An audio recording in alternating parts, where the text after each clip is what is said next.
राजनीतिक तौर पर आजम खान का परिवार दिवालिया हो गया है, इसके लिए क्या कहेंगे? दिवालिया तो पहले भी था। जब वो रामपुर आया था परिवार तो दिवालिया ही था। ये तो पब्लिक का पैसा, टैक्स पेयर्स का पैसा, ये इन्होंने इकट्ठा किया अपने फायदे के लिए। इनके पास पैसा था कहाँ? ये तो बिजनौर से आए थे। ये कोई रामपुर के परिवार थोड़ी है। राजनीतिक दिवालियापन कितना मानते हैं? टोटली 100%। और मैं समझता हूँ ये एक तरह से कुदरत ने और ऊपर वाले ने उनको आईना दिखाया है।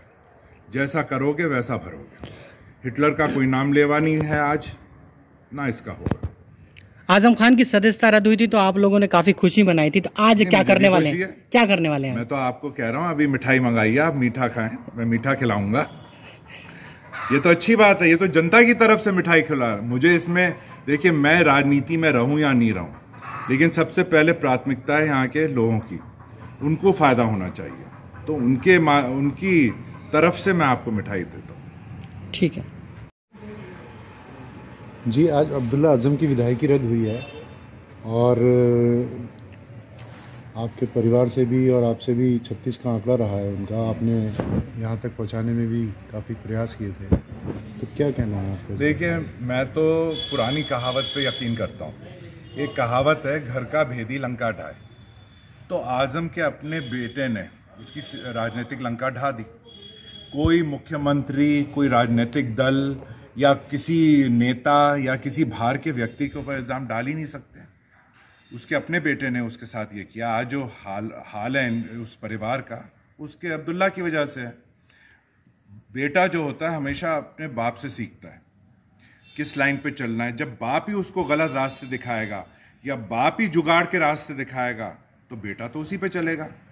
और आज उसी वजह से आज उनकी पूरी जो 45 साल का राजनीतिक सफर था वो समाप्त हो गया। और देखो, ऐसा है, साफ सी बात है, कानून सबके लिए बराबर है। हर भारतीय नागरिक के लिए एक ही कानून है, चाहे वो किसी कुर्सी पे बैठा हो, किसी ओहदे पे बैठा हो या एक आम इंसान हो। जो कानून तोड़ेगा उसको सज़ा तो होगी। और ये मैं समझता हूँ चुनाव जो होता है वो एक हमारे भारतीय संविधान का एक हिस्सा है, और उसके साथ कोई खिलवाड़ करे या उसको तो होना ही था। आज नहीं तो कल, मगर ये होना ही था। तो स्वार सीट पर चुनाव की क्या फिर अंदेशा है? नहीं, अब देखिए, अभी तो आज तो ये फैसला आया है और अब इसके बाद देखते हैं।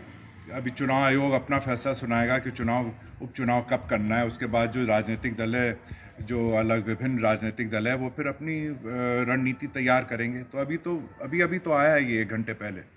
नहीं तो ठीक है, लेकिन चुनाव के लिए कोई रणनीति है आपकी? नहीं, रणनीति तो अभी 1 घंटे में कैसे हो जाएगी? चुनाव कोई इतना आसान चीज़ नहीं होती है, उसमें कई बारीकियों को देखना पड़ता है।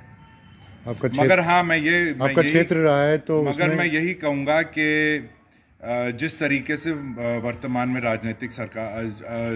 वर्तमान में जो राज्य सरकार चल रही है और मुख्यमंत्री हमारे जिस तरीके से चला रहे हैं, मेरी यही आशा है और मैं यही कामना करता हूँ कि स्वार की सीट भी हमारे मुख्यमंत्री को ही मिले। आप क्षेत्र से विधायक रहे हैं और आपने क्षेत्र की समस्याएं देखी हैं, तो अब्दुल्ला के विधायक रहने के दौरान क्या बदलाव है? देखिए, जनप्रतिनिधि होता है एक माध्यम जनता और सरकार के बीच। सरकार की योजनाएं, सरकार के जो भी प्लान्स होते हैं वहाँ की जनता के लिए, वो जनप्रतिनिधि के माध्यम से ही दिए जाते हैं। जो पैसा होता है या अलग जो चीज़ें होती हैं, प्रोग्राम्स जो होते हैं।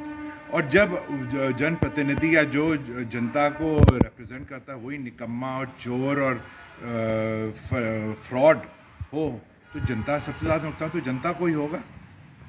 तो इससे मैं समझता हूँ कि ये जनता के लिए एक तरह से एक बार फिर उन्हें मौका मिलेगा कि अपना नया जनप्रतिनिधि चुने, और जो उत्तर प्रदेश सरकार की जितनी योजनाएं हैं उसका वो फ़ायदा उठाएं, उसका लाभ उठाएं, क्योंकि वो उन्हीं के लिए।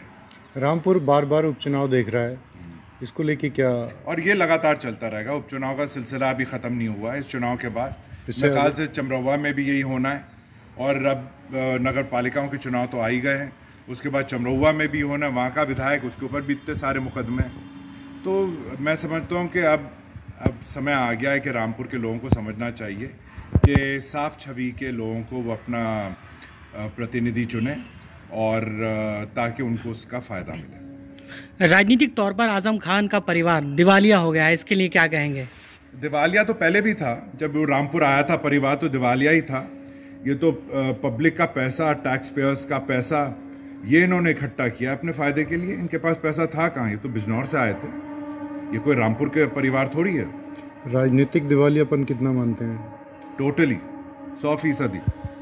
और मैं समझता हूँ ये एक तरह से कुदरत ने और ऊपर वाले ने उनको आईना दिखाया है, जैसा करोगे वैसा भरोगे।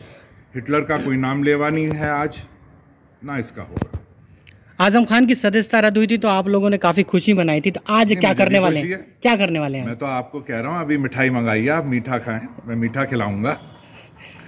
ये तो अच्छी बात है, ये तो जनता की तरफ से मिठाई खिला। मुझे इसमें देखिए, मैं राजनीति में रहूं या नहीं रहूं, लेकिन सबसे पहले प्राथमिकता है यहाँ के लोगों की, उनको फायदा होना चाहिए, तो उनकी तरफ से मैं आपको मिठाई देता हूँ। ठीक है।